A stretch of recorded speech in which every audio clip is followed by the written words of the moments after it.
Financial Survival Network, helping you survive and thrive in the new economy. Go to CarrieLutz.com and sign up for 30 free micro trainings on financial survival.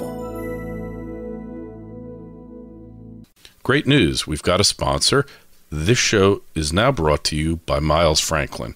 And when it comes to protecting your wealth, you know there's nothing better than gold and silver. That's what I'm buying. I hope you're doing the same. And once you make the decision to buy gold and silver, there's no better place than Miles Franklin. Look, they've been in business 22 years. And the reason I'm a customer is because when you buy, they ship. Go to milesfranklin.com or call them at 800-822-8080 to get a free quote.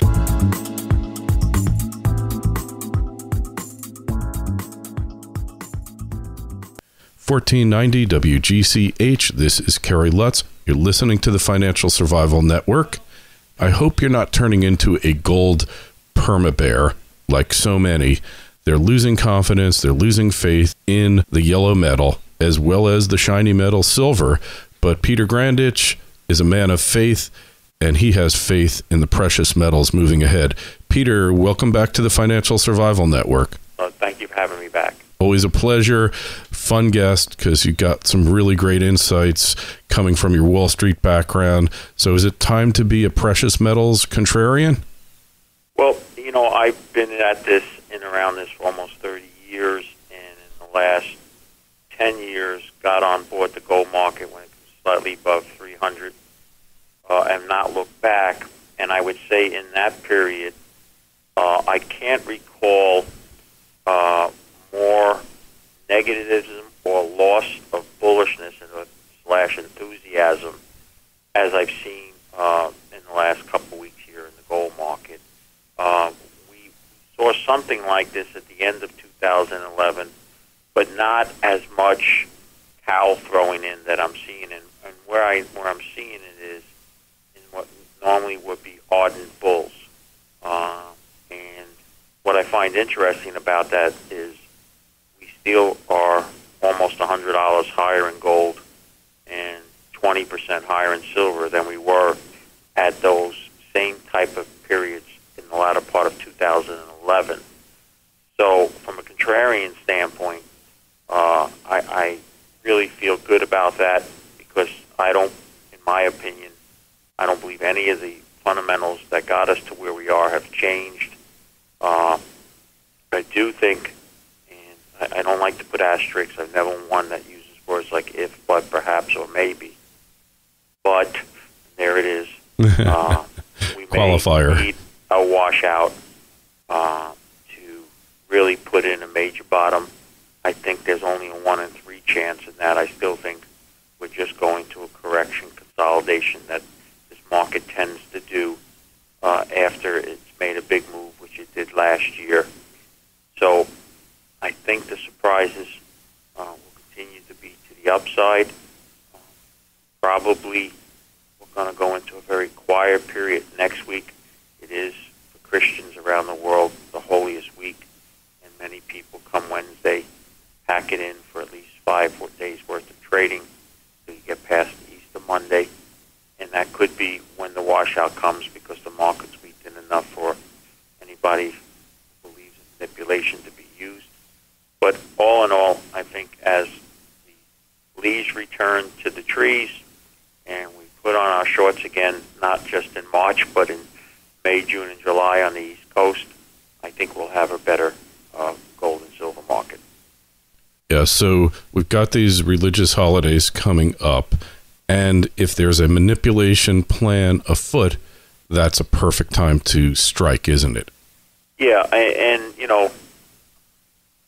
I have friends like Bill Murphy of Gatter who, in their writings, believe the manipulation is every day. I've never been in that camp. I respect their opinions for that. Sometimes, many times more, and media doesn't like to hear this, but many times more we went down or up simply because there were more buyers and sellers or vice versa. But we all try to find reasons for what caused that decline or rise that day. But I do think it was not coincidence that the flash crash and much of the pressure that's been on the gold of late has been tied around Bernanke statements, particularly Bernanke going out of his way to basically rip Ron Paul back after Ron Paul had him at a hearing and try to give him a lesson on gold, only to follow several days later at a university, Bernanke basically tear apart anybody who believes, as some of us do, that gold is money, and he went through why you can never have a gold standard, et cetera, et cetera. I also think that the silver market, if we are to find manipulation, is more evident there simply because of how many times we've seen more contracts sold forward than there's existing silver piles. And so, yeah, I believe it happens. I may not believe it happens as much on a day-to-day basis, but I do think that it never hurts, powers that be, to have a declining or not rising gold market, because when it does start to rise in earnest, as it did last late summer, early fall, it puts it on the front page, and it makes people realize the emperor has no clothes. So I think there is some validity, and to those that always say there isn't, I only suggest that they look at every other known conceivable market where more than on one occasion in recent years it's been documented people have been found guilty of manipulating it, and yet somehow they think that stops at the door of the gold and silver market. And I just think that's people who don't want to face up to the reality of it. But whether it's manipulation or just more sellers than buyers, gold and silver are in a corrective phase. They are under pressure. And I really think if one truly wants to be safe and not take the large bullish stance that I have, that you either wait for that washout, which would mean down towards the 1550 area, or wait till we get two consecutive closes above 1800. Because if and when the two closes above 1800 happen again, the market will be rolling. It'll bring in a lot of paper buying because there'll be a lot of technical breakouts then. You may miss the 150 less that you would pay now if you stepped in, but I think your chances of seeing any losses from that point will be less than if you step in now and maybe looking at $100 or $150 lower gold price before we inevitably get the bottom.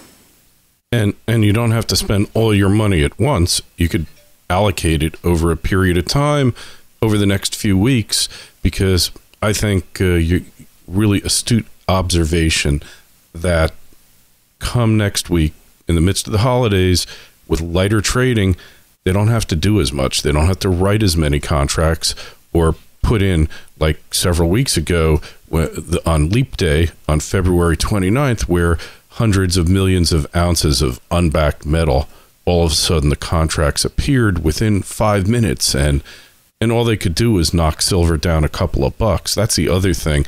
The manipulation, assuming that it's occurring, and I believe that it is, because central banks rely upon confidence in the currency units that they overproduce, and the major judgment as to the confidence in those units is or are the precious metals. So I believe it's taking place. I don't know how often, but I think it happens more regularly than any of us would like to think. But that is no reason not to invest or to invest. It's a reason to cautiously invest when you enter and if you're going to exit. But next week, it's a perfect opportunity. Dull markets really lend themselves to large buy and sell orders, and we're just going to have to see what occurs then. Yeah, I totally concur with you. One other caveat to add is from the retail level or the individual level, I think a lot of the current pessimism is added because those people are playing the junior resource market, which is, in my opinion, in a bear market. And so their feeling is they seemingly never win. When gold goes up, the juniors don't come close to matching the gains, and when gold goes down, they seem to all collapse. And I think we're getting very close. Sometimes I measure it by the amount of nasty emails I get, which is certainly picked up in recent days. But nevertheless, that could coincide with that towel throwing in scenario. And you're right. Thin markets are are always much more susceptible for those who want to manipulate it, and they would need far less to do so. So, if I guess then one of the things we concluded together is that if you're looking to buy this market, buy some now if you think, but hold in reserve, and if they do use these next couple of weeks to do the nasty that they like to do from time to time, then use what you have in reserve to add at lower levels. Yeah, I think that's a wise move, and we're going to start a new indicator called the Grandich Nasty Email Indicator. Oh, boy. It's been very timely for years, trust me. It's the NEMI, the Grandich. All right, I like it. And because I don't know if you know Peter DeGraff or not. He's a Canadian technical guy. He's got a really nice newsletter. He's strictly technical, but based on fundamentals. And one of his ratings indicators that he uses is Kitco.com, which is the go-to site for metals investing. We all know it. We all go there like multiple times per day. But when he sees that the traffic rises, he knows that gold and silver are probably going to hit a high. And when he sees the traffic go way, way down, which it probably is right now, I haven't checked it lately, but he uses Alexa.com. Then he knows that there's probably a buying opportunity coming up. I mean, he doesn't just use those indicators, but it's just another useful tool of web traffic, just like yours is these nasty emails like, what did you get me into? How could you do this to me? Like, forget about the fact that they make their own investment decisions and their own due diligence. And, I mean, you can only analyze a stock based on the information that's available to you in your experience. You can't tell them what the market's going to do. And I always tell my mother, stop sending emails. Just call me if you're angry. Yeah, well, when she stops calling you, then it's really time to get in there and buy. Absolutely. All right, Peter. Hey, for those of us out there who want to learn more about you and the Grandich letter, where can you be found? Very simple, at our blog, which is Grandich, GRANDICH.com. Great. And I assume that your event is sold out in April? No, we actually, believe it or not, which is an indicator of we may be getting to a bottom two. No, my event that will take place on April 14th, I can get more information on our blog, where I'll be spending almost an entire day for people that would like to at a day of the races as well as a seminar. Still has seating left.